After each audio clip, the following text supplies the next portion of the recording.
Did everybody hear that it's your birthday tomorrow? You! Happy birthday!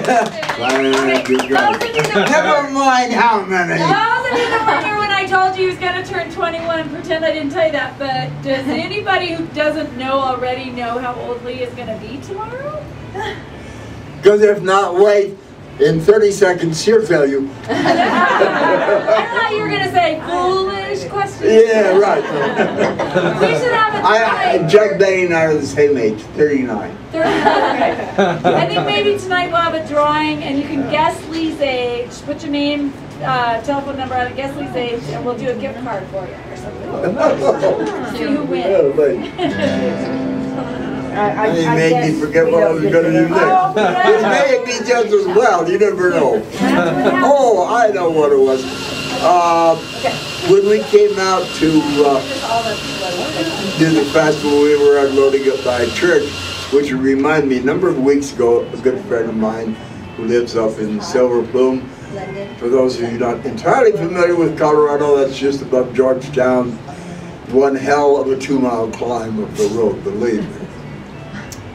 Every summer, George Downing, who is the director and founder of what is now known as the George Downing Playhouse in Silver Plume, has written a new melodrama. For 30 years in a row, he has done. Well, my wife and I went up there because it used to be on Sunday evenings, we'd have a jam session. All of us regular musicians would get together, and Lord only knows who was going to play what, but we had a lot of fun. Well, we got up there, and I hadn't looked at my calendar, and we were on the last weekend of the melodrama, so he invited me, he said, well, come on in, be our guest. They seated us at a table, just about like this, about that close to the stage there. Now, they do their melodramas, and I have to tell you, as some of you may know, melodrama, as most people think of it, is a misterm. The true melodrama was very dramatic, very flowing, sharp gestures, all like the early style of French Renaissance theater. Melodrama today, what most people think of as melodrama, is farce. But what they're doing up there in Plymouth is a little bit closer to what the small towns did. They would write their own play or something, or there'd be a touring theater company that'd come in. Well, the shows up there have been done strictly by the local townspeople. Now, Silver Plume, you've got to realize, I think, has a total residency of maybe 300 at tops.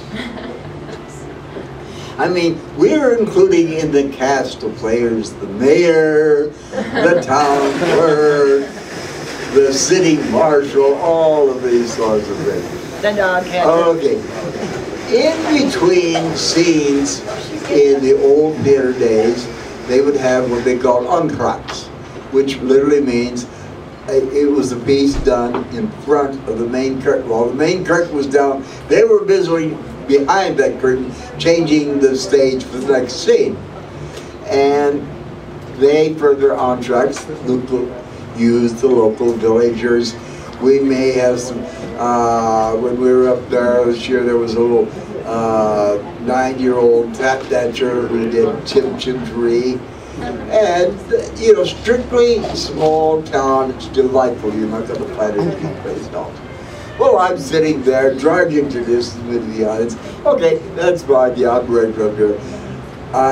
And then he throws me, he says, Lee, don't you have a song you can do for us? Well, the truthful answer was no, I hadn't come to do a song, I had come to sit and listen. I don't have my guitar, no, what do I do? Well, the pianist, who is sitting right next to me on her little raised stage, said, I'll tell you what, you give me a key and I'll just play a background cardi.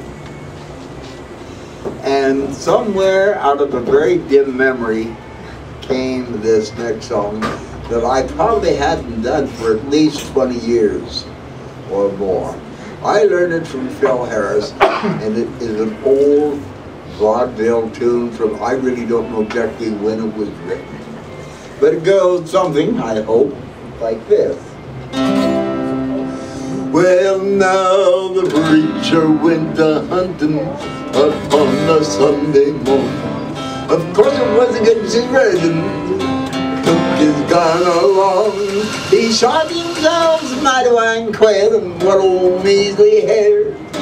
As he started heading home, met a great big grizzly bear. Now the bear walked out in the middle of the road as casual as could be. The preacher, he got excited and he climbed the nearest tree. The bear sat down upon the ground. I mean, nothing bothered him. The preacher climbed out on the limb, cast his eyes at the Lord in the skies, and these words he said to him. Hey, Lord, been delivered down from the lions and also delivered on the belly of the wailing and 3 heap of germ the mighty bears the good book do declare. Well, Lord, if you can't help me, for goodness sakes, please don't help us there. Well, just about then the limb let go, the preacher came tumbling down. Other way. You should have seen him get his razor out before he hit the ground. He hit the ground, cut right and left, but I have a pretty game fight. As a matter of fact, the battle went on well through the night. Across the fields and meadows, through the woods, down to the stream. And when they got to the stream, it was 3 times in and out. Yes, when they got to the stream, it was 3 times in and out. Well, the bear let out a mighty growl. He took off a run. The preacher gave a great big shout, and he yelled everyone, hey, Lord, been delivered down to the lion's den. I'm told if Jonah, the belly of the whale, and then 3 heap of germ the fire, the fattest the good book to declare. Now, Lord, I know it may not look like much from where you sit up there, but the hardest job I ever did have was that typing that bear.